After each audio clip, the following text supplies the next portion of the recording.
Hello friends, welcome back to my YouTube channel PD tech math.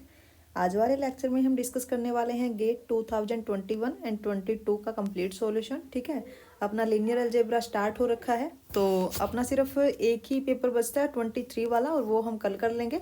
तो 2000 से लेकर के और 2023 तक हमने लीनियर अलजेब्रा के कंप्लीट सॉल्यूशन अपना हो जाएगा। सिर्फ कल वाला लेक्चर और करना है। तो अभी जो भी 2024 में जो अभी एग्जाम देने वाले हैं, एडमिट कार्ड आ चुका है आपका। ठीक है, और जो आपका एग्जाम होने वाला है वो है आपका 4 फरवरी को। ठीक है, 2024। ठीक है, एडमिट कार्ड आप डाउनलोड कर लीजिए। तो जो भी 24 के लिए प्रिपरेशन कर रहे हैं, जो भी अपीयर होना चाहते हैं, ठीक है, तो उनके लिए ये वीडियो काफ़ी हेल्पफुल है, क्योंकि इस टाइम पे सबसे इम्पोर्टेंट जो होता है, आप रिजल्ट तो चलो रिवाइज करोगे ही, लेकिन उससे भी इम्पोर्टेंट होता है क्वेश्चन प्रैक्टिस। क्योंकि जब तक क्वेश्चन प्रैक्टिस नहीं होगी, आपको पता नहीं चलेगा वहाँ पे कि क्वेश्चंस किस टाइप के आने वाले हैं। और क्वेश्चन प्रैक्टिस के लिए जो सबसे अच्छा जो वे है, वो आप क्या करो, जो अब तक एग्जाम हो चुके हैं गेट के 2000 से लेकर के 2023 तक, अब तक जितने एग्जाम हुए हैं, आप उनको प्रैक्टिस कर लीजिए। क्योंकि वहाँ पे लॉजिक रिपीट होता मिलेगा, और वहाँ पे आपका जो कंसेप्ट है वो भी क्लियर हो जाएगा, और ये पता चल जाएगा कि क्वेश्चंस किस टाइप के आते हैं और आपको कैसे हैंडल करने हैं। क्योंकि नहीं तो वहाँ पे टाइम मैनेजमेंट की बहुत प्रॉब्लम आने वाली है। ओके, तो आज अपना है 2021 एंड 2022 लीनियर अलजेब्रा स्टार्ट हो रखा है, और कल 23 वाला और कंप्लीट करने के बाद हम उसके बाद स्टार्ट करेंगे real analysis. Okay, real analysis हम उसके बाद स्टार्ट करेंगे, और उसके बाद कॉम्प्लेक्स। ठीक है, बीच में हम एलपीपी के भी क्वेश्चंस लेके आएंगे, क्योंकि एलपीपी जो है वो गेट के वे से बहुत ही इंपॉर्टेंट है। आपको हमेशा मिलेगा एलपीपी का क्वेश्चन, लीनियर प्रोग्रामिंग प्रॉब्लम का क्वेश्चन आपको हमेशा ही मिल जाता है। एक तो कन्फर्म होता है, 2 और 3 भी आ जाते हैं कई बार गेट में, लेकिन जो CSIR नेट है उसमें एक ही क्वेश्चन मिलता है।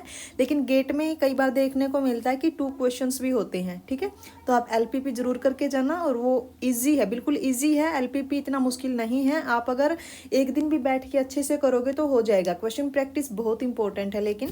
ठीक है, तो देखिए जो फर्स्ट क्वेश्चन है आपका 2021 का, ये क्वेश्चन आपका है गेट 2021 का। क्या है स्टेटमेंट? सबसे पहले आपको क्या करना है, स्टेटमेंट अच्छे से रीड करनी है, एकदम फ्री माइंड से। ठीक है, रिलैक्स होकर पहले स्टेटमेंट रीड कीजिए, वहीं पे आपको आंसर मिल जाएगा। अगर स्टेटमेंट अच्छे से समझ ली तो मतलब मान लो कि क्वेश्चन हो गया। अब देखो क्या है, let A be a 3x4 matrix and B be a 4x3 matrix. तो यहाँ पे देखिए आपके पास जो ए मैट्रिक्स है वो आपके पास है 3x4 ऑर्डर की, एंड जो आपके पास बी मैट्रिक्स है वो आपके पास है 4x3 ऑर्डर की, है ना। अब आपको यहाँ से ये पता चल गया होगा कि जो रैंक होगा यहाँ पे, अगर मैं यहाँ पे अब मैट्रिक्स ए के रैंक की बात करूँ तो वो क्या होगा, rank of A is less than equal to 3। And अगर मैं रैंक बी की बात करूँ तो वो कितना होगा, क्योंकि रैंक आपके पास क्या होता है, अगर मैं यहाँ पे रैंक की बात करूँ तो रैंक आपके पास क्या होता है, rank of A is less than equal to minimum of आपके पास जो रो और कॉलम्स हैं। तो आपके पास जो रो कॉलम्स है वो कितने हैं, इज 3 एंड 4, है ना। तो 3 रो है यहाँ पे, 4 कॉलम्स है, तो यहाँ पे अगर हम मिनिमम चेक करें तो वो कितनी है, 3। यानी कि जो रैंक आपके पास ए का आएगा वो कितना होगा, less than equal to 3। And similarly जो रैंक ऑफ बी होगा वो भी आपके पास क्या होगा, लेस देन इक्वल टू 3। तो हमें रैंक पता चल गया। ओके, 3 से ज़्यादा तो होने वाला है नहीं। अब उसके बाद देखिए कि सच दैट, और जो हाँ एंट्रीज हैं ए और बी मैट्रिक्स में वो कहाँ से हैं, रियल एंट्रीज आपके पास हैं। Such that A B is non singular. अब मैट्रिक्स यहाँ पे कैसी दे दी इसने, नॉन सिंगुलर। इसका मतलब क्या है कि determinant of A B is non zero. Okay, क्योंकि मैट्रिक्स नॉन सिंगुलर है, मीन्स उसका इन्वर्स एग्जिस्ट करेगा, यानी कि मैट्रिक्स कैसी होगी, इन्वर्टिबल होगी। ठीक है, अब बात करते हैं, consider the following statement. First is nullity of p is 0। तो हमें यहाँ पे ये बताना है क्या पी स्टेटमेंट ट्रू होगी। अब नलिटी कैसे चेक करोगे, नलिटी कैसे फाइंड आउट करोगे, इसके लिए थ्योरम यूज करो, रैंक नलिटी थ्योरम। अब अगर मैं यहाँ पे रैंक नलिटी थ्योरम अप्लाई करूँ स्टेटमेंट पी के लिए, तो पी में आपके पास क्या बोला इसने कि नलिटी ऑफ ए इज 0। इसका क्या मतलब है, अगर मैं रैंक नलिटी थ्योरम यूज करूँ, देखिए रैंक नलिटी थ्योरम क्या है, रैंक नलिटी थ्योरम क्या है, rank of A plus nullity of A, okay, और यहाँ पे जो ऑर्डर है, कॉलम्स कितने हैं यहाँ पे 4, ठीक है। ओके, m क्रॉस n की मैट्रिक्स है तो यहाँ पे आपके पास n कितना है 4 है, ठीक है। नलिटी आपके पास क्या है, अगर नलिटी 0 हुई, ठीक है, हमने मान लिया कि जो पी स्टेटमेंट है वो ट्रू है, ठीक है, हम यहाँ पे कंसीडर करके चले कि जो पी स्टेटमेंट है वो एकदम ट्रू है, तो उसके अकॉर्डिंग नलिटी तो 0 हो गई, यानी कि जो रैंक ऑफ ए है और नलिटी आपके पास 0 है, तो इसके अकॉर्डिंग तो क्या आ गया आपके पास कि जो रैंक ऑफ ए है वो कितना है 4 है। लेकिन अभी हमने क्या किया है कि जो रैंक है वो हमेशा क्या रहेगा, रैंक ऑफ ए यहाँ से क्या आएगा लेस देन इक्वल टू 3 रहेगा, 4 तो कभी नहीं हो सकता, is not equal to 3। Okay, तो यहाँ से क्या आ गया, this implies nullity of A is not equal to 0। जो नलिटी है वो कभी भी 0 नहीं हो सकती, यानी कि जो पी स्टेटमेंट है वो आपकी हो गई एकदम इनकरेक्ट, है ना। अब हम चलते हैं सेकंड स्टेटमेंट पे। अब पी स्टेटमेंट इनकरेक्ट होते ही देखिए कौन कौन से ऑप्शन यहाँ पे कट जाएंगे। फर्स्ट में क्या कहा कि both P and Q are true, incorrect. Second है ये पी इज ट्रू, तो ये भी आपका इनकरेक्ट हो गया। अब हमें सी और डी चेक करना है ना। क्यू जो स्टेटमेंट है उसमें क्या कहा, B A is a non singular matrix, हमें बी ए चेक करनी है। ओके, तो ये भी हम देख लेते हैं। अगर मैं बात करूं ए मैट्रिक्स की, तो ए मैट्रिक्स आपके पास है 3 क्रॉस 4 ऑर्डर की, एंड बी मैट्रिक्स आपके पास है 4 क्रॉस 3 ऑर्डर की।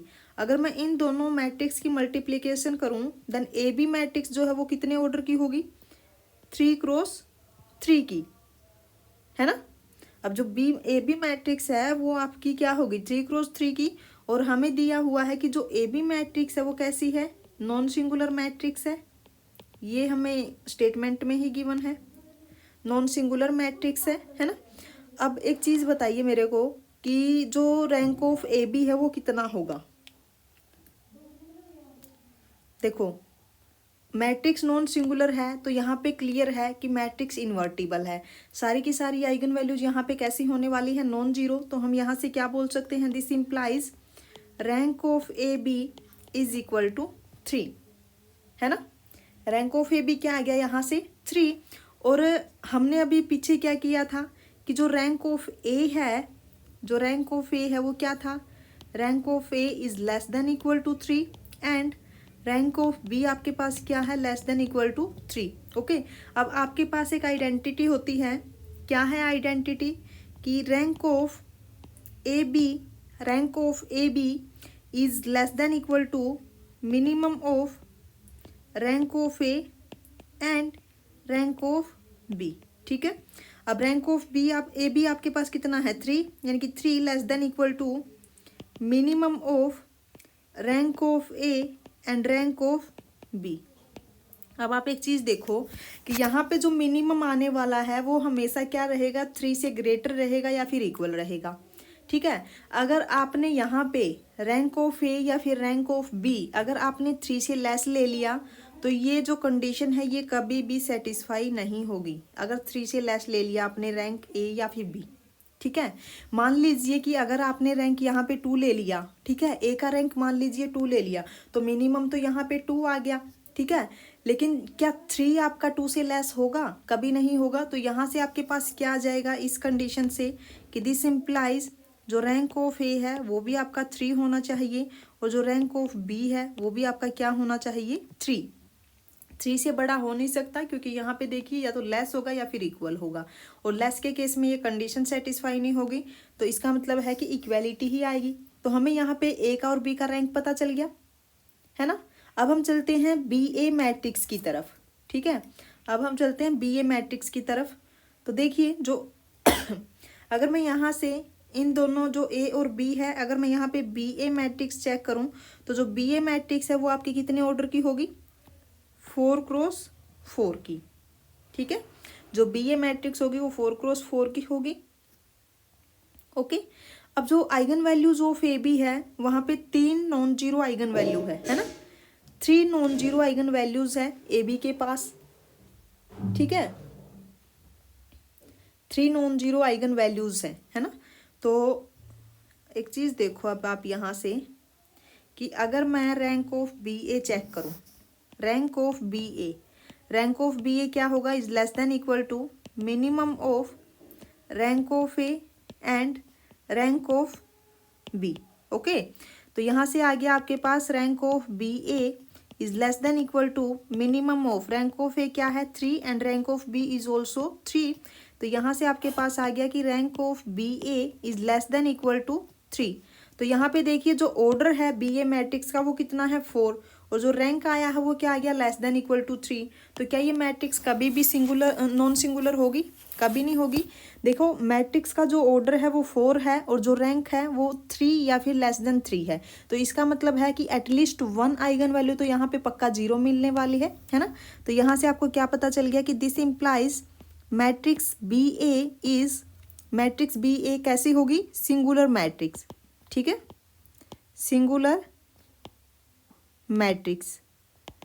ठीक है, तो आपकी जो क्यू स्टेटमेंट है यहाँ पे क्या कहा कि B A is non singular, यानी कि जो क्यू स्टेटमेंट है वो भी आपकी फॉल्स हो गई। अब देखिए ऑप्शन सी में क्या कहा, P is false and Q is true. तो जो सी है वो आपका इनकरेक्ट हो जाएगा। ऑप्शन डी में क्या कहा, both P and Q are false. बिल्कुल सही है, क्योंकि जो पी है वो भी आपकी इनकरेक्ट स्टेटमेंट है और जो क्यू है वो भी आपकी इनकरेक्ट स्टेटमेंट है, यानी कि ऑप्शन डी है वो आपका करेक्ट हो जाएगा। ओके, अब चलते हैं नेक्स्ट क्वेश्चन पे। क्वेश्चन नंबर सेकंड, ये भी आपका गेट 2021 का ही क्वेश्चन है। Let R be a row reduced echelon form. इसने क्या कहा, आर आपके पास क्या है, R be a row reduced echelon form of 4x4 real matrix A. ठीक है, आपके पास एक मैट्रिक्स ए है और जो आर आपके पास ली है वो क्या है, रो रिड्यूस्ड इक्लन फॉर्म है। किस मैट्रिक्स की? ए मैट्रिक्स की, है ना। ठीक है, देखिए यहाँ पे इसने कहा कि जो आर मैट्रिक्स है, ठीक है, ये जो आर मैट्रिक्स है ये आपके पास क्या है, रो रिड्यूस्ड, यानी कि ए मैट्रिक्स जो आपके पास दी हुई थी अगर मैं उसको इक्लन फॉर्म में चेंज करूं तो उसको नाम दे दिया इसने R, row reduced echelon form, है ना। Row reduced echelon form of matrix A जो कि 4x4 की है विद रियल एंट्रीज, है ना। And let third columns of R, यहाँ पे इसने थर्ड कॉलम खुद मेंशन कर दिया कि थर्ड जो कॉलम होगा वो ये होगा 0 1 0 0। Okay, and consider the following statement. First is if alpha beta gamma is a solution of A X is equal to 0। यहाँ पे देखिए इसने होमोजीनियस सिस्टम लिया है, देन गामा इज 0। ओके, अगर आपके पास होमोजीनियस सिस्टम हो तो उस केस में सॉल्यूशन की क्या कंडीशंस रहती है? अगर होमोजीनियस हो तो सॉल्यूशंस की क्या कंडीशन रहती है? बोलिए। यहाँ पे आपके पास क्या दिया हुआ है, होमोजीनियस, है ना।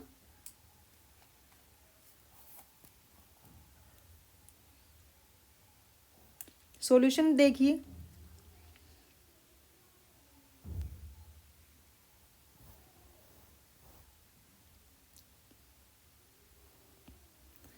कैसे करोगे? सबसे पहले तो हम आर जो मैट्रिक्स है वो देख लेते हैं। हमें जो थर्ड कॉलम है वो यही लेना है जो इसने खुद दिया है।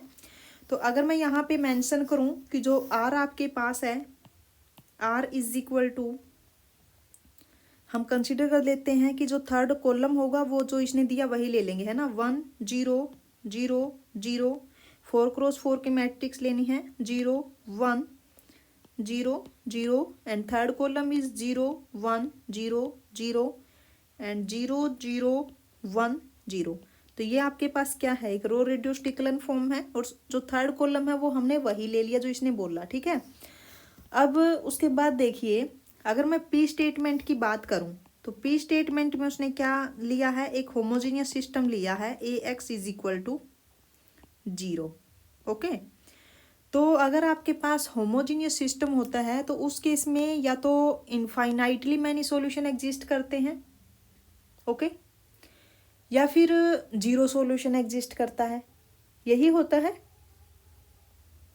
चलिए देख लेते हैं। इसने कहा कि जो अल्फा बीटा गामा और 0 जो ये है ये इसका सॉल्यूशन है। ठीक है, अगर ये इसका सॉल्यूशन हुआ, अगर ये इसका सॉल्यूशन हुआ तो इसको ये सेटिस्फाई करेगा, कन्फर्म है ना। आपके पास क्या दिया है कि अल्फा बीटा गामा इसका सॉल्यूशन है, अगर सॉल्यूशन है मीन्स इसको सेटिस्फाई करेगा। ठीक है, तो हम देख लेते हैं। 1 0 0 0, ओके, ठीक है, एंड 0 1 0 0 0 1 0 0 एंड 0 0 1 0।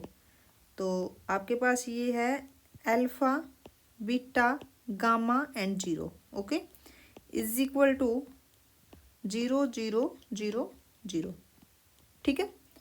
तो अब देखिए यहाँ पे जो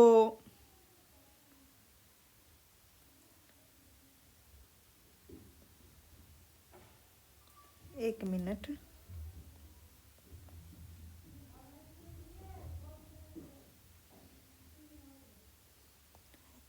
ओके, तो चलिए अब यहाँ पे अगर मैं इक्वेशंस बनाऊं तो जो फर्स्ट रो आपके पास है वहां से आपके पास क्या आ जाएगा, alpha is equal to 0।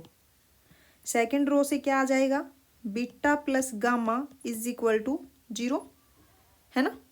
And उसके बाद क्या है आपके पास, okay, 0 is equal to 0, third से तो यही आएगा। अब यहाँ पे देखो आपके पास क्या आ गया, alpha is equal to 0, okay है, लेकिन यहाँ पे जो ये आपके पास ये आई है इक्वेशन कि beta plus gamma is equal to 0।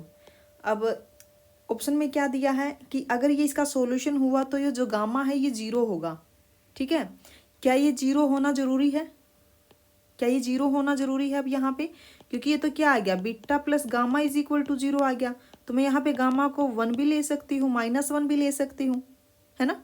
एक टाइप से ये तो क्या आ गया, beta is equal to minus gamma आ गया ना। ये तो जरूरी नहीं है कि गामा को हमें 0 ही कंसीडर करना पड़ेगा, इज नॉट मैंडेटरी, ओके। तो यहाँ से आपके पास क्या आ गया कि जो फर्स्ट स्टेटमेंट है ये आपकी इनकरेक्ट हो गई, जरूरी नहीं है कि गामा 0 हो अगर ये इसका सोल्यूशन हुआ, है ना। अब हम चलते हैं क्यू स्टेटमेंट पे। क्यू स्टेटमेंट में देखिए हमने यहाँ पे सिंपली क्या किया कि आप कहीं सोचो हमने आर ही मैट्रिक्स ले लिया, इधर ए की बात की थी, हमने रिड्यूस्ड होने के बाद जो मैट्रिक्स आई है हमने वही कंसीडर कर ली, है ना, ओके, ठीक है, ठीक है। तो चलिए अब जो सेकंड स्टेटमेंट है क्या है, for all B belongs to R four rank of A augmented B is equal to rank of R augmented B, ठीक है। इसने कहा कि जो आपके पास ओरिजिनल मैट्रिक्स ए है, ठीक है, और जो आपके पास रो रिड्यूस्ड इक्लन मैट्रिक्स आर है, तो अगर हम वहाँ पे अगुमेंटेड मैट्रिक्स का रैंक फाइंड आउट करें तो वो दोनों का इक्वल आएगा। अब हमें यहाँ पे ए मैट्रिक्स भी लेनी पड़ेगी और जो उसकी रो रिड्यूस्ड इक्लन फॉर्म आएगी हमें वो भी यहाँ पे लेनी पड़ेगी, है ना। तो चलिए हम क्यू के लिए क्या करते हैं, ओके, क्यू के लिए हम पहले मैट्रिक्स ए लेनी पड़ेगी। अब की बार यहाँ पे जो क्यू आपके पास स्टेटमेंट है उसमें इसने कहा कि जो rank of A augmented B matrix है and rank of R augmented B matrix, इन दोनों का क्या आएगा, इक्वल आएगा। हमें ये चीज़ क्या करनी है, प्रूफ करनी है, एक टाइप से हमें देखनी है, ठीक है, कि होगा या नहीं। इसका बोलना है कि फॉर ऑल के लिए ट्रू है ये, फॉर ऑल बी के लिए, ठीक है। तो चलिए अब मैं यहाँ पे मैट्रिक्स कंसीडर करूँ, अगर A is equal to 1 1 1 1, okay, and this is 1 1 1 0 1 0 0 1 1 1 1, okay. मैंने मैट्रिक्स यहाँ पे ये कंसीडर कर ली। अब एक चीज़ देखिए यहाँ पे जो आपके पास फर्स्ट रो है and third row and fourth row, ये तीनों की तीनों क्या है, लीनियरली डिपेंडेंट है ना, या फिर हम कहें कि तीनों की तीनों क्या है, सिमेट्रिक है, ओके। तो यहाँ से आपके पास क्या आ जाएगा, और जब हम रो रिड्यूस्ड इक्विवेलेंट फॉर्म में करेंगे तो यहाँ से अगर मैं आर मैट्रिक्स बनाऊँ तो आपके पास क्या बनेगी, इज 1 1 0 1, एंड सेकेंड रो पर अगर मैं यहाँ पे ऑपरेशन यूज करूँ R2 minus R1, R2 minus R1 then 0 0 1 0, and similarly R3 minus R1 then 0 0 0 0, and similarly for R4 then R4 minus R1 is 0 0 0 0, ठीक है। तो ये आपके पास आ गई रो रिड्यूस्ड इक्विवेलेंट फॉर्म, है ना। अब यहाँ पे देखिए कि जो मैट्रिक्स ए है आपके पास उसका रैंक कितना है, मैट्रिक्स ए आपके पास है जो, अगर उसका रैंक की बात करें तो जो 3 रो है वो तो आपकी लीनियरली डिपेंडेंट ही है ना। तो जो रैंक आएगा वो आपके पास 2 हो जाएगा। सिमिलरली जो रैंक ऑफ आर होगा वो भी आपके पास कितना है, 2 है। ओके, अब मेरे को यहाँ पे बी लेना है और बी पे कंडीशन क्या है, फॉर ऑल बी, कोई भी बी मैं ले सकती हूँ यहाँ पे, ठीक है। तो मैं यहाँ पे कंसीडर कर लूँ कि जो बी मेरे पास है वो क्या है, इज 1 1 1 1, ठीक है। अब मेरे को ए ऑगमेंटेड बी मैट्रिक्स बनानी है, तो मैट्रिक्स आपके पास क्या बनेगी, ए ऑगमेंटेड बी। तो मैट्रिक्स आपके पास आ जाएगी ये 1 1 1 1 एंड दिस इज 1 1 1 1 एंड 0 1 0 0। और ध्यान रखना यहाँ पे ऐसी मैट्रिक्स लेनी है कि जो आपका कॉलम C3 है वो वही आना चाहिए जो दिया हुआ है ना। तो ये हो गया 1 1 1 1 और यहाँ पे आपके पास आ जाएगा B1 इज 1 1 1 एंड 1, ठीक है। तो ये हो गई आपके पास ए ऑगमेंटेड बी मैट्रिक्स, है ना। तो अगर मैं यहाँ पे अब इसके रैंक की बात करूँ, देखिए अब अगर इसके रैंक की बात करूँ तो क्या आएगा रैंक, यहाँ पे भी देखिए जो R1 है, R3 है एंड R4, ये तीनों की तीनों क्या है, लिनियरली डिपेंडेंट है। तो यहाँ से भी आपके पास क्या आ गया कि rank of A augmented B matrix क्या आ गया, 2। यहाँ पे कोई फर्क नहीं पड़ा। अगर मैं R की बात करूँ अब R की अगर मैं यहाँ पे चेक करूँ तो ये देखिए क्या आएगा, R ऑगमेंटेड बी मैट्रिक्स, ठीक है।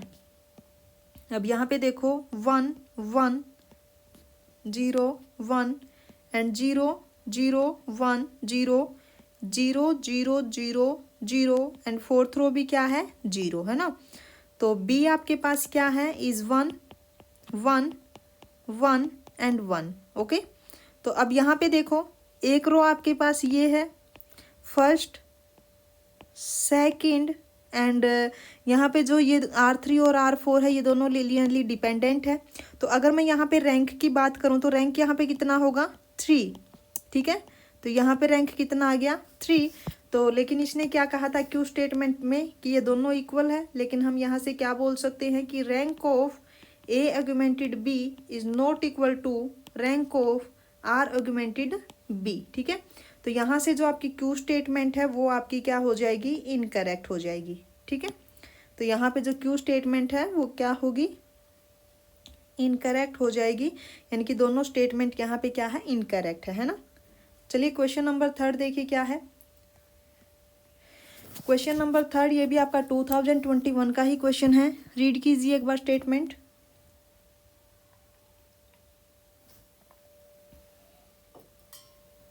क्या है statement, let T R3 to R3 be a linear transformation such that T of 1 1 1 is equal to 1 minus 1 1।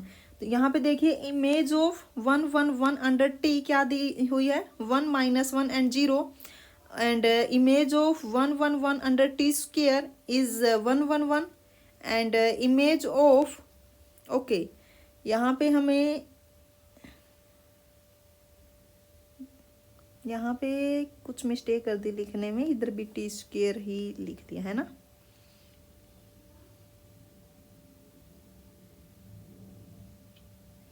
हमें rank of T find out करना है ना।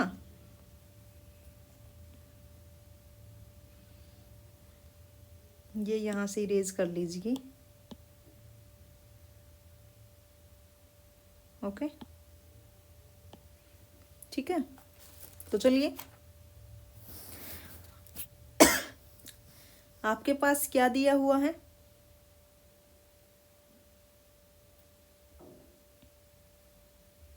ओके यहाँ पे जो अदर है एक T स्क्वायर में वो देखिए क्या है, and T square image of 1 1 2, यहाँ पे 1 1 2 की है क्या है, 1 1 1, ठीक है।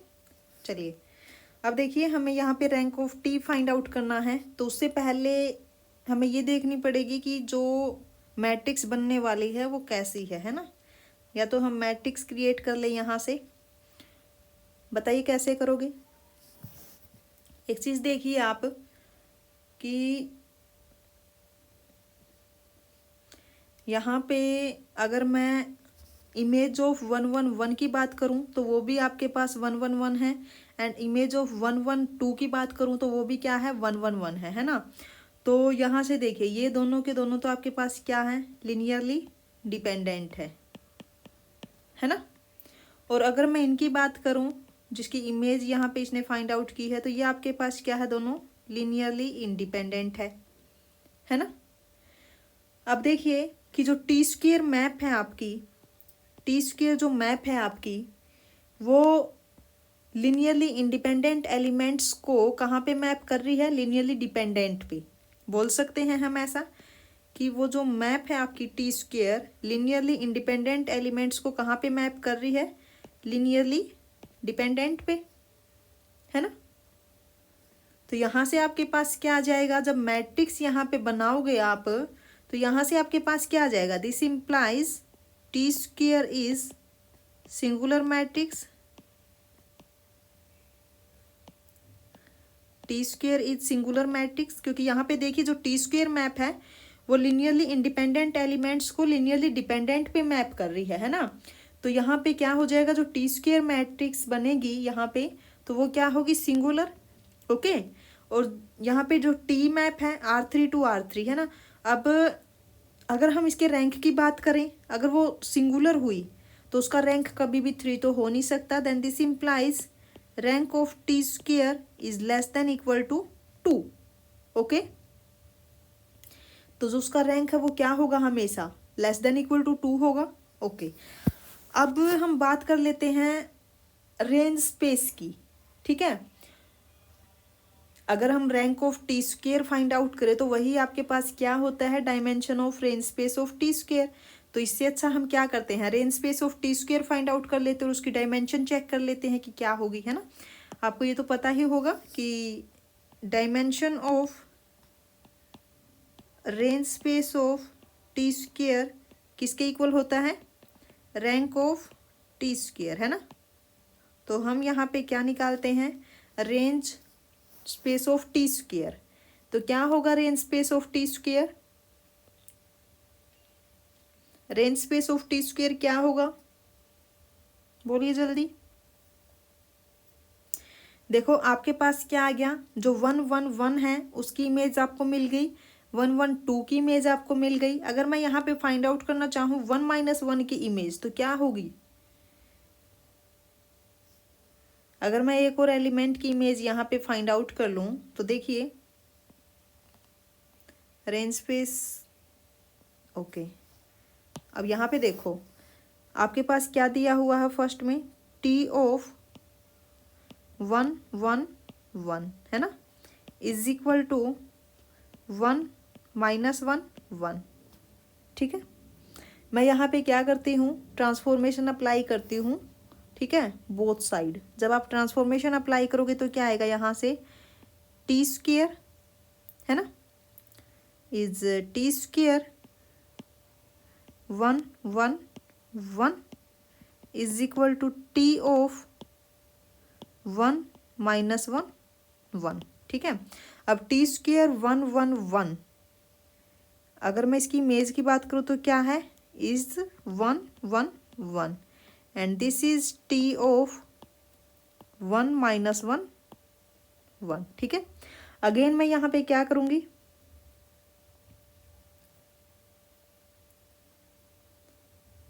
ओके यहाँ तक ठीक है ना।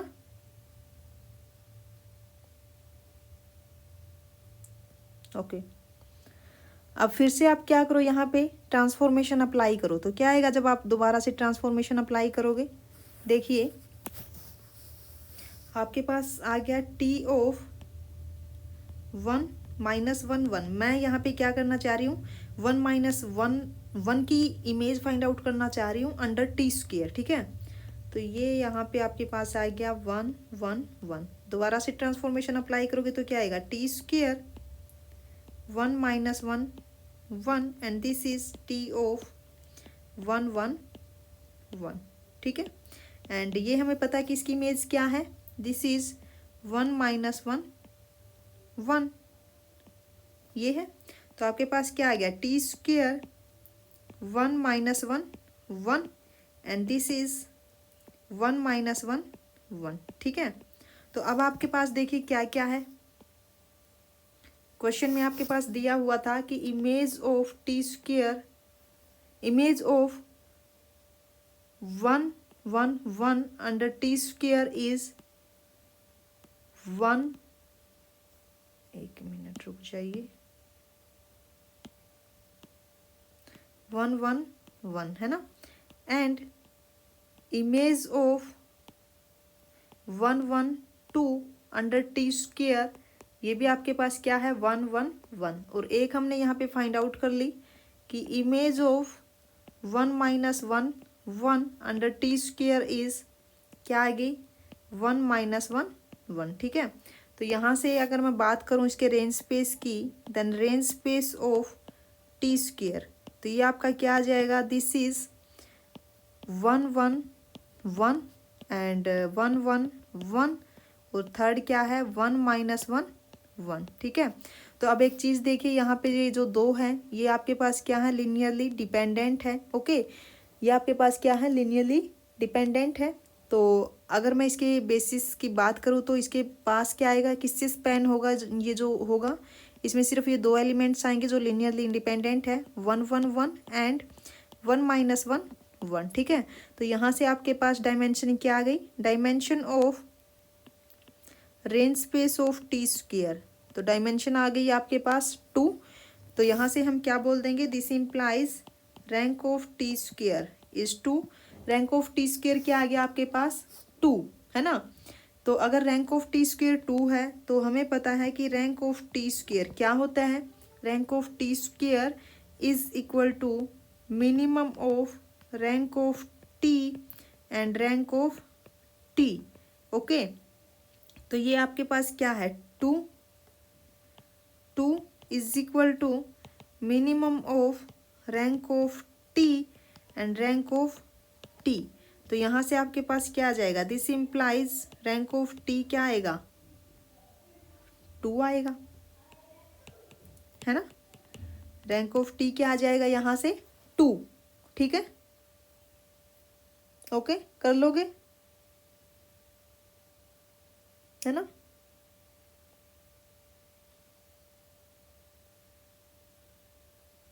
चलिए आगे देखिए, रैंक फाइंड आउट करना था नहीं, यानी कि 2, ओके। नेक्स्ट क्वेश्चन देखिए क्या है, क्वेश्चन नंबर 4, ये भी आपका 2021 का ही है। लेट यहाँ पे इनर प्रोडक्ट डिफाइन की है, okay. Inner product on the vector space Rn over R, consider the following statement. First is norm of inner product of uv is less than equal to 1 by 2 inner product of uu plus inner product of vv for all uv Rn, है ना। तो अब हमें ये check करना है कि जो P स्टेटमेंट आपको दी हुई है क्या ये ट्रू होगी, है ना। तो यहाँ पे हमें स्टेटमेंट चेक करनी है। तो देखिए अगर मैं यहाँ पे जो P स्टेटमेंट है कोशी-श्वार्ट्ज इनइक्वालिटी अगर मैं अप्लाई करूं, यहाँ पे देखिए अगर आपको इस टाइप की इनर प्रोडक्ट अगर आपको दी हुई हो तो हम मैक्सिमम क्या यूज करते हैं, कोशी-श्वार्ट्ज इनइक्वालिटी यूज हम करते हैं, है ना। तो क्या होती है कोशी-श्वार्ट्ज इनइक्वालिटी, P स्टेटमेंट के लिए मैं यूज करूंगी यहाँ पे, ठीक है। नाउ बाय कोशी-श्वार्ट्ज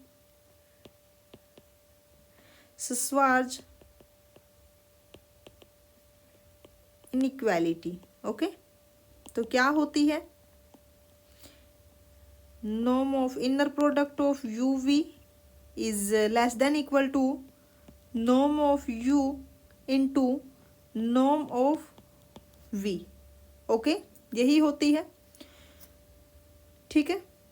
एंड अगर एक और इनइक्वालिटी की बात करते हैं हम, अगर मैं यहाँ पे स्क्वायर रूट करूँ इसका, अगर norm of u minus norm of v whole square, ये किसके इक्वल होता है आपका, is equal to norm of u square plus norm of v square minus 2 norm of u into norm of v is greater than equal to 0 होगा हमेशा। और ये क्यों होगा, क्योंकि यहाँ पे देखिए क्या है, स्क्वायर में है ना। तो जो आपके पास जो स्क्वायर टर्म्स होती क्या होती हमेशा ग्रेटर देन इक्वल टू 0। तो यहाँ से आपके पास क्या आ गया, दिस इम्प्लाइज, अगर मैं इसको थोड़ा सिंप्लीफाई करूँ तो ये आपके पास आ जाएगा, क्योंकि यहाँ पे देखिए क्या दिया हुआ है हमें, norm of inner product of u v is less than equal to norm of u into norm of v, है ना। तो हमें यहाँ पे क्या करना है, ओके अगर मैं यहाँ से इसको उठाऊं तो ये आपके पास क्या आएगा, is norm of u into norm of v is less than equal to, ये क्या हो जाएगा, is 1/2 and into norm of u square and plus norm of v square, ठीक है ना। तो देखिए आपके पास क्या आ गया, is norm of u into norm of v is less than equal to 1/2 norm of u square and plus norm of v square, ठीक है। आपके पास ये टर्म आ गई। और क्वेश्चन में अगर हम बात करें तो जो कोसी इनइक्वालिटी है, जो कोसी श्वार्ट्ज इनइक्वालिटी है, वो आपके पास क्या थी, inner product of u v is less than equal to norm of u into norm of v, तो हम वहाँ पे यही यूज कर देंगे, ठीक है। देखिए तो कोसी श्वार्ट्ज जो इनइक्वालिटी है, अगर मैं यहाँ पे इसको नाम दूँ equation 1, then put in equation 1, ठीक है। हम अगर इसका 1 में यूज करेंगे तो क्या आएगा, वहाँ से norm of inner product of u v is less than equal to, ये आपके पास क्या हो जाएगा, is 1/2 into norm of u square plus norm of v square, ठीक है। और यहाँ पे देखिए क्वेश्चन की अगर हम बात करें तो यही है, इसको हम कैसे लिख सकते हैं, यहाँ पे can be written as 1/2 into inner product of u u plus inner product of v v, ठीक है। तो यही आ गई आपके पास, यानी कि जो पी स्टेटमेंट है वो एकदम करेक्ट है ना। अब हम चलते हैं क्यू स्टेटमेंट की तरफ। क्यू में क्या कहा कि inner product of u v is equal to inner product of two u and minus v for all v belongs to R n, then u is equal to 0। इसने कहा कि अगर ये कंडीशन सेटिस्फाई होती है तो जो यू है वो हमेशा क्या रहने वाला है, 0। तो चलिए क्यू स्टेटमेंट देख लेते हैं हम, ओके क्यू स्टेटमेंट देख लेते। क्यू में क्या है, inner product of u v is equal to inner product of 2u minus v. हम यहाँ पे 2 को बाहर निकाल लेते हैं, क्या आएगा 2 inner product of u and minus v, okay. Minus भी बाहर लोगे तो क्या आएगा, -2 inner product of u and v, okay. तो यहाँ से आपके पास क्या आ गया, यहाँ से क्या आ जाएगा, देखिए inner product of u v is equal to -2 inner product of u v. तो हम इसको भी अगर लेफ्ट हैंड साइड लेके आए तो ये हो जाएगा आपके पास 3 inner product of u v is equal to 0, then this implies inner product of u v is equal to 0, क्योंकि 3 तो आपका नॉन जीरो है, कन्फर्म है ना। अब अगर आपके पास inner product of u v 0 है तो इसका मतलब क्या होता है, this implies u is equal to v. अगर u is equal to v है तो यहाँ पे आपके पास क्या आ जाएगा, अगर u is equal to v है then this implies inner product of u with u is equal to 0, then this implies norm of u is equal to 0 and norm of u is equal to 0, then this implies u is equal to 0, okay. तो यहाँ से आपके पास क्या आ गया कि जो क्यू स्टेटमेंट है वो भी एकदम करेक्ट है, ठीक है। नेक्स्ट क्वेश्चन देखिए क्या है, क्वेश्चन नंबर 5, ये भी आपका 2021 का ही क्वेश्चन है, ओके।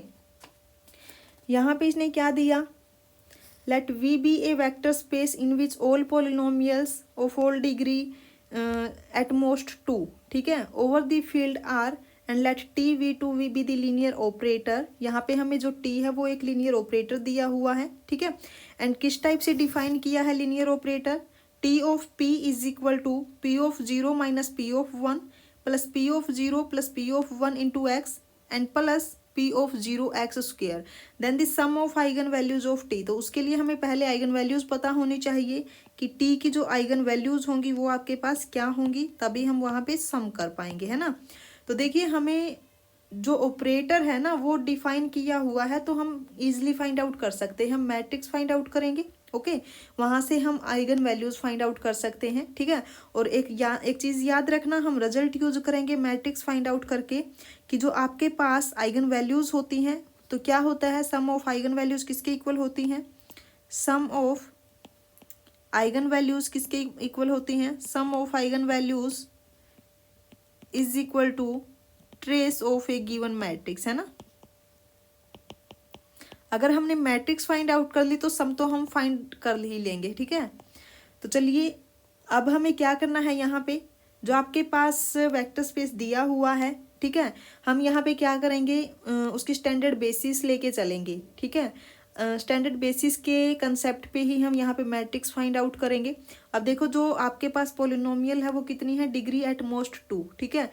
तो अगर हम इसके बेसिस की बात करें तो बेसिस क्या होगा, बेसिस के अंदर क्या आएंगे, अगर हम इसकी स्टैंडर्ड बेसिस की बात करें तो बेसिस आपके पास होगा 1x एंड एक्स स्क्वेयर, ठीक है।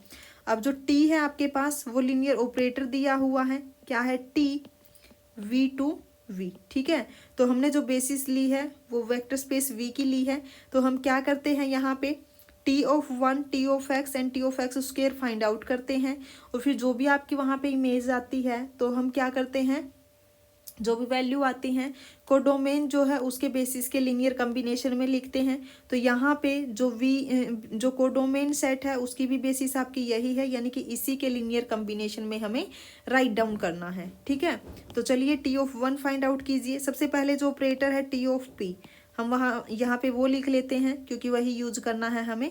तो आपके पास क्या है, P note minus P1 P0 minus P1 and plus P0 plus P1 into x and plus P0 into x square, ठीक है। तो चलिए अगर मैं यहाँ पे T1 फाइंड आउट करूँ तो क्या आएगा, T1 P की जगह पे मैंने क्या ले लिया, 1, ओके। तो P ऑफ 0 भी क्या आएगा, 1, P ऑफ 1 भी 1 आएगा, plus P of 0 is 1 plus P of 1 is 1 into x, okay. And ये आपके पास क्या हो जाएगा, plus 1 into x square and this is 2x plus x square, ठीक है। तो इसको लीनियर कॉम्बिनेशन में कैसे लिखोगे, 0 into 1 plus 2 into x plus 1 into x square, ठीक है। And now t of x, अब p ऑफ x क्या है आपका, x है, देन p ऑफ 0 क्या हो जाएगा, 0, p of 1 is 1 and plus p of 0 is 0, p of 1 is 1 into x plus p of 0 is 0 into x square. तो ये आपके पास आ गया -1 प्लस एक्स, ओके। तो ये आपके पास क्या हो जाएगा, -1 into 1 plus 1 into x plus 0 into x square, okay. And last आपके पास है T of x square, T of x square polynomial x square है, देन p ऑफ 0 क्या हो जाएगा यहाँ से 0 एंड p ऑफ 1 क्या हो जाएगा यहाँ से 1 and plus p of 0 is 0, p of 1 is 1 into x and plus p of 0 यहाँ से क्या हो जाएगा 0 इंटू एक्स स्क्वेयर। तो ये भी आपके पास क्या आ गया, -1 प्लस एक्स। तो लीनियर कॉम्बिनेशंस में लिखिए -1 into 1 plus 1 into x plus 0 into x square, ठीक है। अब अगर मैं यहाँ पे मैट्रिक्स बनाऊँ तो मैट्रिक्स रिप्रेजेंटेशन आपकी क्या होगी, matrix representation of T with respect to basis B.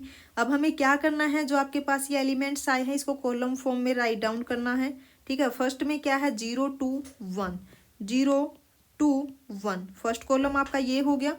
Second column क्या होगा, -1 1 0 एंड थर्ड कॉलम भी आपका सेम है -1 1 0, ओके। तो ये आपकी बन गई मैट्रिक्स 3x3 की, ठीक है। अब मैट्रिक्स आ गई तो हम ट्रेस फाइंड आउट कर सकते हैं इजिली यहाँ से। तो ट्रेस क्या होगा, trace of matrix T with respect to basis B, ये क्या हो जाएगा 0 प्लस 1 प्लस 0 यानी कि 1, और ये क्या है आपके पास सम ऑफ आइगन वैल्यू, है ना, सम ऑफ आइगन वैल्यू, ठीक है। तो यहाँ से आपके पास जो सम ऑफ आइगन वैल्यूज है वो क्या आ गया 1, ठीक है। अब नेक्स्ट क्वेश्चन देखिए क्या है। ये क्वेश्चन आपका है 2022 का। 21 में 5 क्वेश्चन आए हुए थे लीनियर अलजेब्रा के, ठीक है। तो अब है आपका 22 का। रीड कीजिए, स्टेटमेंट क्या है। Suppose that the characteristic equation of M, ठीक है। हमें यहाँ पे मैट्रिक्स दी हुई है एम, और कहाँ से बिलोंग करती है, C3x3 से।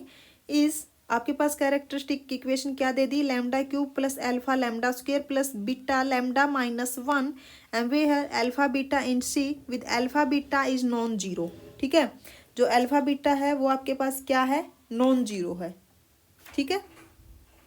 सबसे पहले देखो कि characteristic equation of M is क्या है आपके पास, characteristic equation of M is lambda cube plus alpha lambda square plus beta lambda -1 is equal to 0, ठीक है।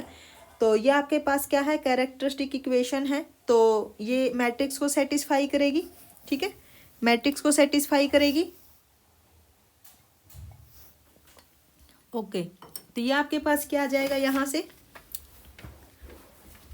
मैट्रिक्स को सेटिस्फाई करेगी, है ना। तो करवाइए यहाँ पे, this is M cube plus alpha M square plus beta M minus identity is equal to 0, ठीक है। अब हमें यहाँ पे क्या चेक करना है कि विच of the following statement is true. देखिए जो first, second, third and fourth जो चारों की चारों स्टेटमेंट है, सभी में हमें एम इनवर्स दिया हुआ है। तो इन ऑप्शंस को देख के पता चल रहा है कि जो मैट्रिक्स आपकी है वो इन्वर्टिबल है, ठीक है। क्योंकि ऑप्शंस में यहाँ पे चारों ऑप्शंस में आपको एम इनवर्स दिखेगा, ठीक है। एम इनवर्स है, इसका मतलब मैट्रिक्स आपकी इन्वर्टिबल है, तभी इनवर्स एग्जिस्ट करेगा, ठीक है। तो यहाँ से हम बोल सकते हैं ऑप्शंस को देख के कि जो आपके पास मैट्रिक्स एम है वो कैसी है, इन्वर्टिबल मैट्रिक्स है, ओके। अगर इन्वर्टिबल मैट्रिक्स है आपकी तो हम यहाँ पे एम इनवर्स से मल्टीप्लाई भी कर सकते हैं, ठीक है। हम इसको थोड़ा सिंप्लीफाई करते हैं एक बार। देखिए अगर मैं यहाँ से कहूँ, अगर मैं एम स्क्वायर को कॉमन निकालूँ यहाँ से, तो क्या आएगा, एम प्लस अल्फा आइडेंटिटी, यहाँ से आएगा beta M minus identity is equal to 0, okay. तो यहाँ से आपके पास क्या हो जाएगा, M square into M plus alpha identity is equal to identity minus beta M, okay. अब आप क्या करो, यहाँ पे M raise to the power -2 से मल्टीप्लाई कर दो। क्या आएगा यहाँ से, जब आप मल्टीप्लाई करोगे, M raise to the power -2 into M square and this is M plus alpha I, okay. And right hand side में क्या आ जाएगा, M raise to the power -2, inverse exist करता है इसीलिए हमने इनवर्स से मल्टीप्लाई की है, ओके। आई माइनस यहाँ से क्या आ जाएगा, दिस इज बीटा एम, और ये आपके पास क्या हो गया, this is identity M plus alpha I is equal to, और यहाँ से आपके पास आ जाएगा, मैं एम इनवर्स ये आपका बाहर निकाल लेती हूँ और अंदर मल्टीप्लाई कर दूँ एम इनवर्स से, ठीक है। हमने सेपरेट कर लिया, तो ये आपके पास क्या हो जाएगा, this is minus beta M inverse M, okay. And this is identity M plus alpha identity, क्योंकि ऑप्शंस के अकॉर्डिंग एम इनवर्स कॉमन है तो हमने उसी के अकॉर्डिंग किया है, M inverse then M inverse minus beta identity, okay, ठीक है। अब हम क्या करते हैं, यहाँ पे लेफ्ट हैंड साइड में लेके आ जाते हैं राइट हैंड साइड को, तो क्या होगा, M inverse minus beta identity is equal to, ये आपके पास क्या हो जाएगा, एम प्लस अल्फा आइडेंटिटी, ठीक है। तो अब ऑप्शंस में चेक कीजिए, जो आपके पास फोर्थ ऑप्शन है वो यही है एकदम, यानी कि जो ऑप्शन डी है वो करेक्ट हो जाएगा, ठीक है। चलिए नेक्स्ट क्वेश्चन देखिए क्या है। क्वेश्चन नंबर 2 2022 का है ये। कंसिडर पी, आपके पास 2 स्टेटमेंट्स गिवन है, तो हमें यहाँ भी यही बताना है कि कौन सी ट्रू होगी, ओके। तो पी स्टेटमेंट में क्या है, रीड करो एक बार आप पी और क्यू को, पी क्यू रीड करो एक बार आप।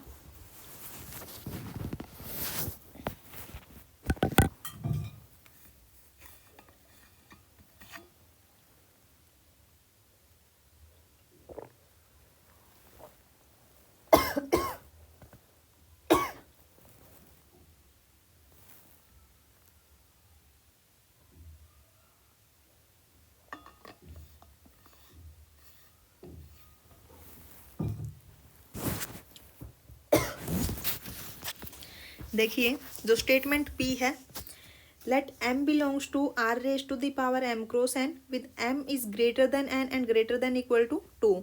if rank of m is n then the system of linear equations, यहाँ पे देखिए जो आपके पास इक्वेशन दी हुई है ये होमोजीनियस इक्वेशन है, होमोजीनियस सिस्टम ऑफ इक्वेशंस है, has x is equal to 0 as only solution. देखिए अभी मैंने क्वेश्चन करवाया था 2021 में भी कि अगर आपके पास homogeneous system of linear equation given है तो उसके पास दो ही पॉसिबिलिटी है सॉल्यूशन की, या तो इनफाइनाइटली मैनी सॉल्यूशन होंगे या फिर उसके पास ओनली 0 सॉल्यूशन होगा। यूनिक सॉल्यूशन का कोई केस नहीं बनता वहाँ पे होमोजीनियस के केस में, ठीक है। सबसे पहले तो आपको ये पता होना चाहिए अगर आपके पास क्या हो, होमोजीनियस सिस्टम हो, ठीक है, आप राइट डाउन कर लीजिए।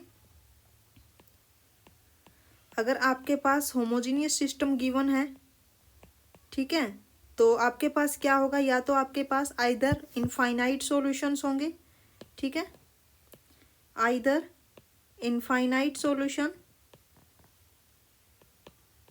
या फिर क्या होगा ओनली 0 सॉल्यूशन, ठीक है। यूनिक सॉल्यूशन का कोई केस नहीं बनता अगर आपके पास homogeneous system of linear equations given है, आइदर 0 सॉल्यूशन, आइदर 0 सॉल्यूशन। अब आपके पास यहाँ पे क्या दिया हुआ है, होमोजीनियस सिस्टम दिया हुआ है, तो नॉर्मल सी बात है कि या तो 0 सॉल्यूशन होगा या फिर इनफाइनाइट, लेकिन इसने क्वेश्चन में क्या कहा कि इसके पास 0 सॉल्यूशन है, ओके, इसने क्या कहा कि 0 सॉल्यूशन है। अब एक चीज़ देखिए कि इसने क्या एक और चीज़ दी है कि जो रैंक होगा मैट्रिक्स का वो n दे दिया, ठीक है। देखिए जो रैंक दिया इसने मैट्रिक्स का, rank of m, rank of m क्या दिया है इसने, n, है ना। अब रैंक ऑफ n देने का मतलब क्या है, यहाँ पे रैंक n देने का मतलब क्या है कि इसके पास सिर्फ और सिर्फ 0 सॉल्यूशन होगा, ठीक है। आपके पास क्या होता है, देखिए ये कंडीशन भी आप साथ में ही राइट डाउन कर लीजिए कि 0 सॉल्यूशन आपका कब आता है। 0 सॉल्यूशन की कंडीशन क्या होती है कि अगर आपके पास मैट्रिक्स का रैंक कितना आ जाए, if rank of m is equal to n then only 0 solution exist, ठीक है। तो आपके पास क्या है, रैंक ऑफ m इसने खुद ही दे रखा है कि जो रैंक ऑफ m है वो कितना है, n है, तो हम यहाँ से बोल सकते हैं कि then this implies only 0 solution exist, only 0 solution, है ना। और जो स्टेटमेंट आपकी पी है उसमें इसने यही कहा है कि इसके पास सिर्फ और सिर्फ 0 सॉल्यूशन होगा। देखिए x इज इक्वल टू 0, ये 0 सॉल्यूशन ही है, यानी कि जो पी स्टेटमेंट है एकदम करेक्ट है। एक्चुअली क्यू स्टेटमेंट क्या है, let E belongs to r raise to the power n cross n where n is greater than equal to 2 be a non zero matrix such that e raise to the power 3 is equal to 0 then i plus E square is a singular matrix. अब यहाँ पे क्या दे दिया, e raise to the power 3 जो है वो क्या है, 0 है। इसका मतलब है कि जो मैट्रिक्स e है वो नीलपोटेंट है ना। और नीलपोटेंट की आइगन वैल्यूज क्या होती हैं, 0, ठीक है। क्यू स्टेटमेंट देखिए, क्यू स्टेटमेंट में आपको क्या दिया हुआ है कि जो e क्यूब है क्या है, 0। अब e क्यूब 0 है, इसका मतलब क्या है कि e matrix is a nilpotent matrix, E matrix is a nilpotent matrix. और हमें पता है कि नीलपोटेंट मैट्रिक्स की जो आइगन वैल्यूज होती है वो कैसी होती हैं, 0। This implies eigen values of E R 0। तो हमें यहाँ पे ई की आइगन वैल्यूज पता चल गई, क्या है, ई की आइगन वैल्यूज सारी की सारी 0 है। तो हमें यहाँ पे क्या फाइंड आउट करना है कि आई प्लस ई स्क्वेयर जो है वो सिंगुलर होगी कि नॉन सिंगुलर। अगर मैं यहाँ पे इसकी आइगन वैल्यूज फाइंड आउट कर दूँ तो हमें पता चल जाएगा कि सिंगुलर है या नॉन सिंगुलर, क्योंकि अगर सारी की सारी आइगन वैल्यूज आपकी नॉन जीरो आई तो मतलब मैट्रिक्स आपकी कैसी होगी, इन्वर्टिबल यानी कि नॉन सिंगुलर। अगर एक भी आइगन वैल्यू 0 आई तो इसका मतलब है कि मैट्रिक्स कैसी होगी, सिंगुलर, ओके। तो अब देखिए आपके पास आइगन वैल्यू ई की है, तो यहाँ से हम आई प्लस ई की भी आइगन वैल्यू फाइंड आउट कर सकते हैं फिर, ठीक है। तो देखिए सबसे पहले eigen value of E square देखिए क्या होगी, तो वो भी 0 होगी। अगर मैं कहूँ eigen value of I plus E square तो ये आपके पास क्या होगी, 1 प्लस 0, जितनी भी आइगन वैल्यूज है मतलब 1 प्लस ई स्क्वेयर, यानी कि सारी आइगन वैल्यू कैसी होंगी, 1। तो यहाँ पे तो सारी आइगन वैल्यूज कैसी हो गई, नॉन जीरो, ठीक है। Then this implies determinant of determinant of I plus E square is non-zero, then this implies matrix I plus E square is a non-singular matrix। ठीक है, यहाँ से तो आपके पास क्या आ गया कि जो मैट्रिक्स है वो नॉन सिंगुलर है, बट क्यू स्टेटमेंट में कहा कि मैट्रिक्स है सिंगुलर, तो यानी कि क्यू स्टेटमेंट आपकी इनकरेक्ट हो गई, only P statement is correct statement. Okay, ठीक है। नेक्स्ट क्वेश्चन देखिए क्या है, क्वेश्चन नंबर 3, ये भी आपका 2022 का ही क्वेश्चन है। Let T R2 to R2 be a linear transformation defined by T of 1 2 is 1 0। अब देखिए यहाँ पे आपके पास क्या है, सबसे पहले तो T आपके पास एक लीनियर ट्रांसफॉर्मेशन है। Image of 1 2 under T is 1 0, image of 2 1 under T is 1 1, and for PQ in R let T inverse, यहाँ पे देखिए क्या दिया हुआ है, image of PQ under T inverse is XY, then which of the following statement is true. हमें यहाँ पे XY की वैल्यू फाइंड आउट करनी है, वो भी किस में, PQ की फॉर्म में, है ना। तो सबसे पहले हमें यहाँ पे क्या करना होगा, T ट्रांसफॉर्मेशन की एक्चुअल फॉर्म हमें यहाँ पे फाइंड आउट करनी होगी कि क्या होगी, उसके बाद उसका इन्वर्स हमें फाइंड आउट करना होगा, तब जा करके XY की वैल्यू मिलेगी, है ना। तो चलिए कैसे फाइंड आउट करोगे, हम इन्हीं का यूज करेंगे, जो भी हमें इमेजेस गिवन हुई है, जो इमेजेस है आपके पास उन्हीं का यूज आपको करना है, ठीक है। तो चलिए, जो मैं क्या करती हूँ, एक XY एलिमेंट लेती हूँ, कहाँ से, R स्क्वायर से, है ना। तो हम क्या कर सकते हैं, अगर मैं R स्क्वायर से कोई भी एक एलिमेंट लूँ, तो आपके पास जिसकी भी इमेज दी हुई है, हम उनके लीनियर कम्बिनेशंस में यहाँ पे राइट डाउन कर सकते हैं इजिली, ठीक है। तो मैंने क्या किया, एक XY एलिमेंट लिया, then XY can be written as A into 1 2, क्योंकि हमें इमेज ऑफ 1 2 गिवन है, एंड प्लस B 2 1, ठीक है। यहाँ से आपके पास क्या आ जाएगा, XY is equal to A plus 2B and 2A plus B। Compare कीजिए, कंपेयर करोगे तो क्या आएगा, A plus 2B is equal to X, this is equation first, and ये आपके पास होगा 2A plus B is equal to Y, and this is equation number second. हमें यहाँ पे A और B की वैल्यू फाइंड आउट करनी है फर्स्ट एंड सेकेंड से, तो आपके पास यहाँ से आएगा, अगर हम इसको सोल्व करें तो आपके पास क्या आ जाएगा, फर्स्ट और सेकेंड को क्या आएगा, मल्टीप्लाई कीजिए आप इसको 2 से, then 2A plus 4B is equal to 2X, second equation as it is 2A plus B is equal to Y, then subtract करोगे तो आपके पास आ जाएगा ये 3B is equal to 2X minus Y, यानी कि B की वैल्यू आपके पास क्या आ गई, 2X minus Y divided by 3, ठीक है।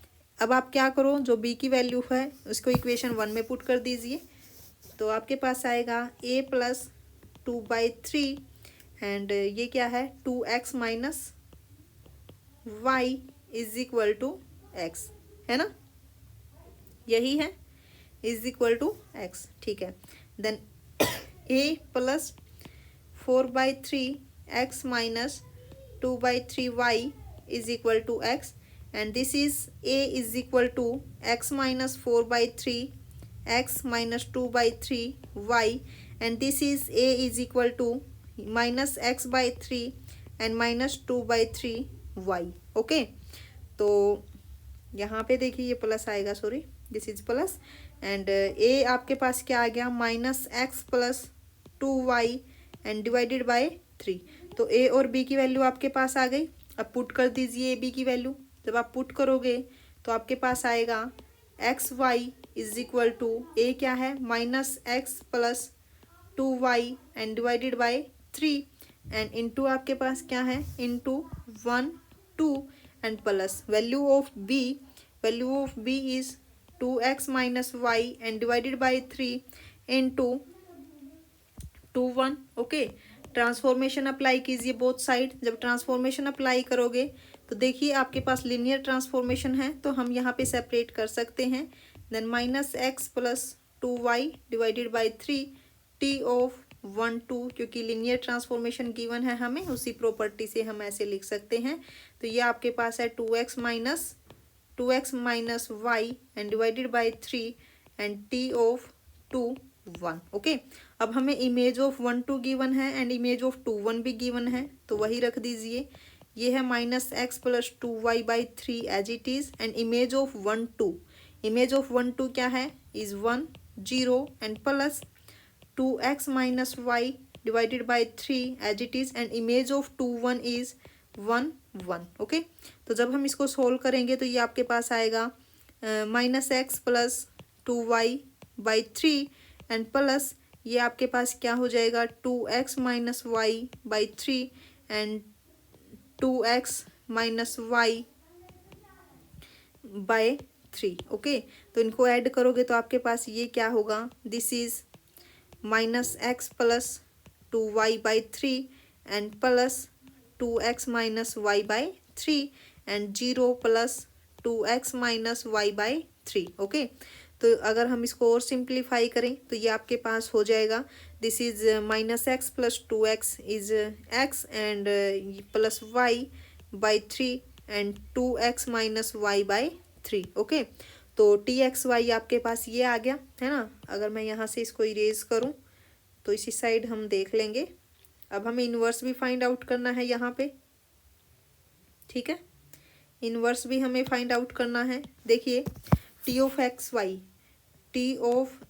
अगर हम चेक करें तो क्या आया है, is x + y/3 and 2x - y/3। ठीक है, अब हमें यहाँ पे क्या फाइंड आउट करना है, T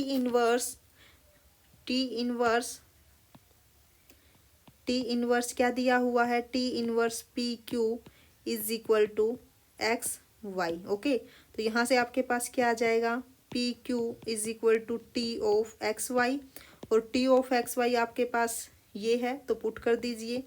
then PQ is equal to this is x + y/3 and 2x - y/3।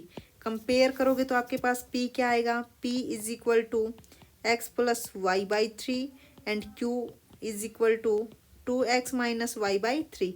अब हमें क्या करना है, x और y की वैल्यू फाइंड आउट करनी है PQ की फॉर्म में। ठीक है, तो ये आप इरेज कर लीजिए राइट हैंड साइड वाला, और यहीं पे हम फाइंड आउट करने वाले हैं value of x and y in the form of P and Q। तो देखिए यहाँ से आपके पास आ गया 3P is equal to x + y and 3Q is equal to 2x - y। Okay, अगर मैं यहाँ पे इन दोनों को ऐड करूँ तो ये आपका हो जाएगा यहाँ से कैंसल, और यहाँ से आ जाएगा 3P + Q is equal to and okay, और ये हो जाएगा 3x, तो x यहाँ पे आ जाएगा आपके पास P + Q। ठीक है, तो x की वैल्यू तो आपके पास आ गई P + Q। देन हम क्या करते हैं, x की वैल्यू को पुट कर देते हैं इस इक्वेशन में, तो आपके पास क्या आ जाएगा, this is 3P is equal two is P + Q + y, और ये आपके पास आ जाएगा 2P is equal to Q + y and y is equal to 2P - Q। तो आपके पास x और y दोनों की वैल्यू निकल गई है, तो देख लीजिए कौन सा ऑप्शन सही होगा। x की वैल्यू क्या है, P + Q है, एंड y आपके पास है 2P - Q, यानी कि सेकेंड ऑप्शन आपका एकदम करेक्ट है। थोड़ा लेंथी था बट इजी था। ओके, नेक्स्ट क्वेश्चन देखिए क्या है, क्वेश्चन नंबर 4। एक बार स्टेटमेंट रीड कर लीजिए आप, पहले इसकी स्टेटमेंट रीड कीजिए एक बार जल्दी से।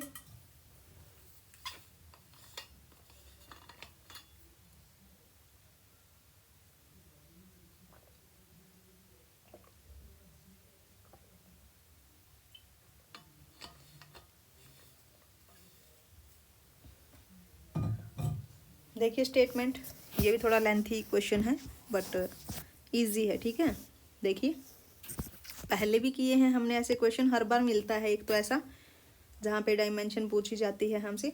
देखिए क्या है, consider R3 as a vector space with the usual operations of vector addition and scalar multiplication. Let x belongs to R3 be denoted by x is equal to x1 x2 x3। Normal सी बात है कि x अगर R3 से है तो आपका ये x1 x2 x3 ही होगा। Define subspace W1 and W2। इसने W1 और W2 सबस्पेस डिफाइन किए हैं किस टाइप से, देखिए W1 is a set 4 whole x in R3 such that x1 plus 2x2 minus x3 is equal to 0 and W2 is 4 whole x in R3 such that 2x1 plus 3x3 is equal to 0। देखिए W2 में एक variable तो साफ साफ दिख गया कि जो x2 है वो फ्री वेरिएबल है ना। And let dimension of u denote the dimension of the subspace of u which of the following statement are true. First is dimension of W1 and W2 हमें फाइंड आउट करनी है। Okay तो चलिए first ही जो part आपका क्या करना है, डायमेंशन ऑफ W1 हमें यहाँ पे फाइंड आउट करनी है एंड डायमेंशन ऑफ W2 हमें फाइंड आउट करनी है और फिर बताना है क्या ये दोनों इक्वल है। तो W1 आपके पास क्या है, W1 is 4 whole x in R3 such that क्या है x1 plus 2x2 minus x3 is equal to 0। Okay तो हम इसको ऐसे लिख सकते हैं कि 4 whole x in R3 such that x3 is equal to x1 plus 2x2। Okay अब यहाँ पे एक चीज़ देखो कि जो x1 आपका है वो डिपेंडेंट वेरिएबल है, dependent on x1 and x2। ठीक है, अगर मैं x1 और x2 की बात करूँ तो ये आपके क्या हैं, इंडिपेंडेंट वेरिएबल्स हैं। ठीक है, तो यहाँ पे देखिए जो फ्री वेरिएबल है, ठीक है, अगर मैं देखूँ यहाँ पे कि जो इंडिपेंडेंट वेरिएबल्स हैं वो कितने हैं, 2 है। तो डायमेंशन यहाँ पे कितनी हो जाएगी, डायमेंशन यहाँ पे कितनी हो जाएगी, dimension of W1 is equal to 2 because here 2 independent variable x1 and x2। Okay ऐसे ही W2 देखिए, अगर मैं यहाँ पे W2 राइट डाउन करूँ तो क्या है, W2 is equal to 4 whole x in R3 such that condition क्या है W2 में is 2x1 plus 3x3 is equal to 0 and this is 4 whole x in R3 such that ये आपके पास क्या आ जाएगा, x1 is equal to minus 3/2 x3। ठीक है, अब यहाँ पे देखिए एक तो वेरिएबल साफ साफ है कि x2 तो यहाँ पे पक्का ही आपका फ्री वेरिएबल है। ठीक है, और एक आपका हो गया जो x1 है ये आपका डिपेंड हो गया किस पे, x3 पर।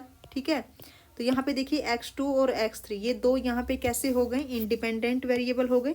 देन दिस इम्प्लाइज यहाँ से क्या आ जाएगा, dimension of W2 is equal to 2। ठीक है, तो दोनों की डायमेंशन इक्वल है, तो यहाँ से आपके पास क्या आ गया, dimension of W1 is equal to dimension of W2। ठीक है, यानी कि जो फर्स्ट आपकी स्टेटमेंट है वो एकदम करेक्ट है।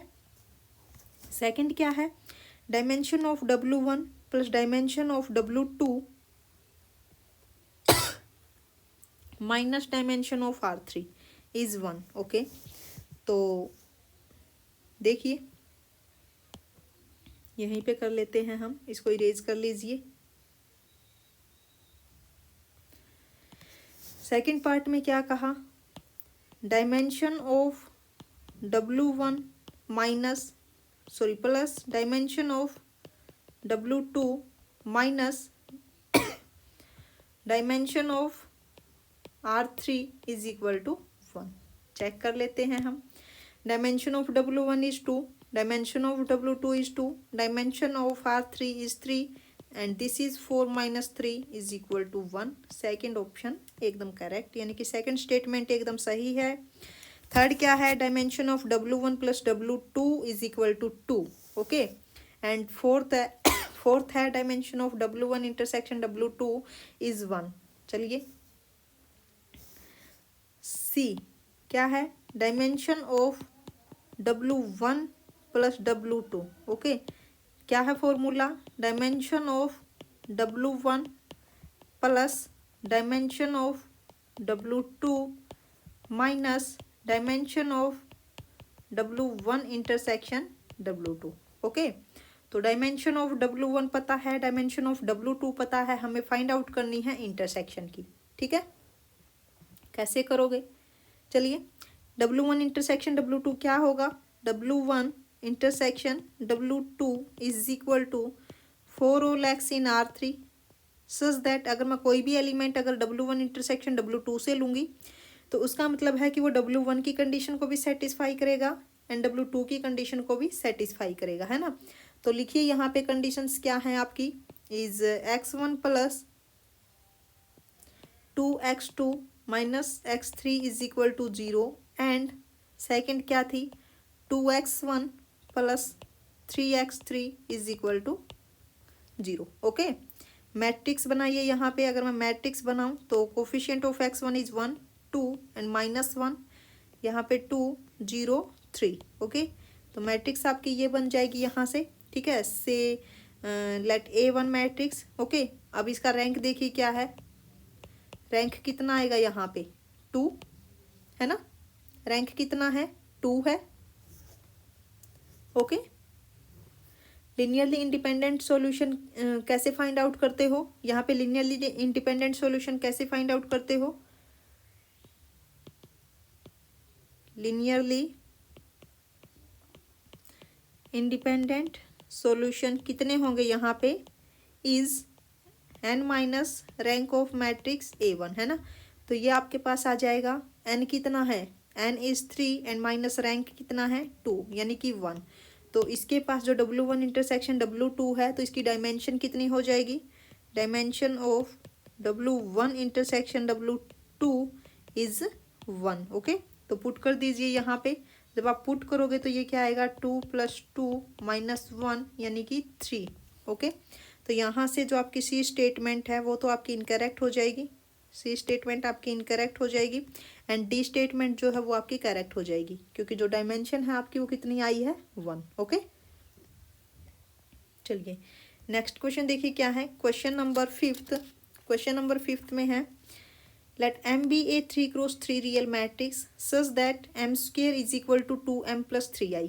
आपके पास जो M मैट्रिक्स है 3x3, ये जो मैट्रिक्स है M वो इसको सेटिस्फाई करती है, M square is equal to 2M plus 3I, ठीक है। इस पोलिनोमियल को सेटिस्फाई करती है। ओके, ठीक है। ओके, ये क्या है आपके पास, this is M square minus 2M minus 3I is equal to 0। अगर मैं यहाँ से इसकी पोलिनोमियल क्रिएट करूँ then Px is equal to x square minus 2x minus 3 is equal to 0। तो यहाँ से हम बोल सकते हैं कि जो M है वो इस पोलिनोमियल को सेटिस्फाई करती है ना, ठीक है। तो इसके अगर हम रूट्स फाइंड आउट करेंगे तो वो जो रूट्स होंगे वो इस M के भी क्या होंगे, आइगन वैल्यूज होगी, आइगन वैल्यूज, ठीक है। लेकिन M आपके पास 3 ऑर्डर की है, बट ये जो पोलिनोमियल है ये आपके पास 2 डिग्री की है, तो कम से कम 2 रूट्स तो हमें मिलेंगे ही यहाँ पे, है ना। तो 2 तो हम फाइंड आउट करें तो इसके जो 2 रूट्स यहाँ से आएंगे वो आपके क्या आ जाएंगे, X square minus 2x minus 3 is equal to 0 and x is equal to B 2 plus minus square root of 4 and ये आपके पास क्या आ जाएगा plus 12 and divided by 2 and this is 2 plus minus and 16, this is 4 2 और ये आपके पास roots जो आएंगे 3 एंड माइनस 1, ठीक है। से x1 is equal to 3 and x2 is equal to minus 1, ठीक है। क्योंकि जो m है वो इस पोलिनोमियल को सेटिस्फाई करती है, तो यहाँ से जो रूट्स होंगे ये आपके हो जाएंगे m के आइगन वैल्यूज। तो 2 तो यहाँ से मिल गई, हमें एक और फाइंड आउट करनी है क्योंकि हमें ट्रेस फाइंड आउट करना है। और ट्रेस का मतलब अगर मैं यहाँ पे बताऊँ आपको कि sum of all eigen values of m। Okay, तो आपके पास 2 आइगन वैल्यूज आ गई। अब कंडीशन देखिए, आपके पास यहाँ पे एक कंडीशन दी हुई है कि डिटर्मिनेंट ऑफ m इज -9, यानी कि डिटर्मिनेंट आपके पास क्या है -9 और डिटर्मिनेंट हमें पता है क्या होता है, product of all eigen values. Okay, वो आपको क्या दी हुई है -9।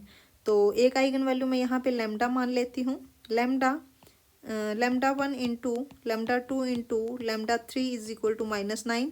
2 आइगन वैल्यूज आपके पास यहाँ हैं, यानी कि lambda 1 into 3 into -1 is equal to -9 और ये क्या है -3 lambda 1 is equal to -9। Minus से माइनस आपका कैंसिल हो जाएगा यहाँ से, तो जो लैम्डा है आपके पास क्या आ जाएगा, lambda 1 is equal to 3। Okay, अब देखिए हमें यहाँ पे ट्रेस फाइंड आउट करना है, तो क्या आएगा, trace of m is equal to sum of all eigen values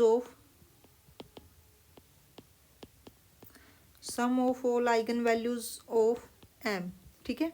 तो आइगन वैल्यूज आपके पास क्या आई हुई हैं, एक आइगन वैल्यू आपके पास है 3 एंड प्लस 2 माइनस 1, है ना, यही है आइगन वैल्यू, यही है ना। एक मिनट, 2 तो नहीं है, आई थिंक 3 ही है। क्या है, 3 + 3 - 1 यानी कि 6 - 1 5। तो आपके पास जो ट्रेस है वो कितना आ गया, 5। ओके। तो देखिए, अगर आपको वीडियो अच्छी लगी हो तो लाइक ज़रूर कर देना, चैनल पे पहली बार आए हो सब्सक्राइब कर लेना। और कल वाली वीडियो में हम लेके आने वाले हैं 2023 का सॉल्यूशन, ठीक है। तो कल आपका कंप्लीट हो जाएगा लीनियर अलजेब्रा, ठीक है। लीनियर अलजेब्रा आपका कल कंप्लीट हो जाएगा। तो परसों से हम लेके आने वाले हैं रियल एनालिसिस, ठीक है। रियल एनालिसिस भी हम कंप्लीट सॉल्यूशन करेंगे, 2000 से लेकर के 2023 तक का कंप्लीट सॉल्यूशन करेंगे, ठीक है। लीनियर अलजेब्रा आपका हो गया है, सिर्फ एक रहता है 23, वो कल हो जाएगा। 2000 से लेकर के 2023 तक आप क्वेश्चन प्रैक्टिस कर सकते हो। डिस्क्रिप्शन में आपको प्लेलिस्ट का लिंक मिल जाएगा, या फिर आप पीडी टेक मैथ सर्च कर लीजिए, पीडी टेक मैथ, ठीक है। जब आप पीडी टेक मैथ डालोगे तो वहाँ पे आपको गेट लीनियर अलजेब्रा के नाम से प्लेलिस्ट मिलेगी, वहाँ पे आप चेक कर लेना, ठीक है। तो लाइक कर दो अगर आपको वीडियो अच्छी लगी हो तो। Thank you so much.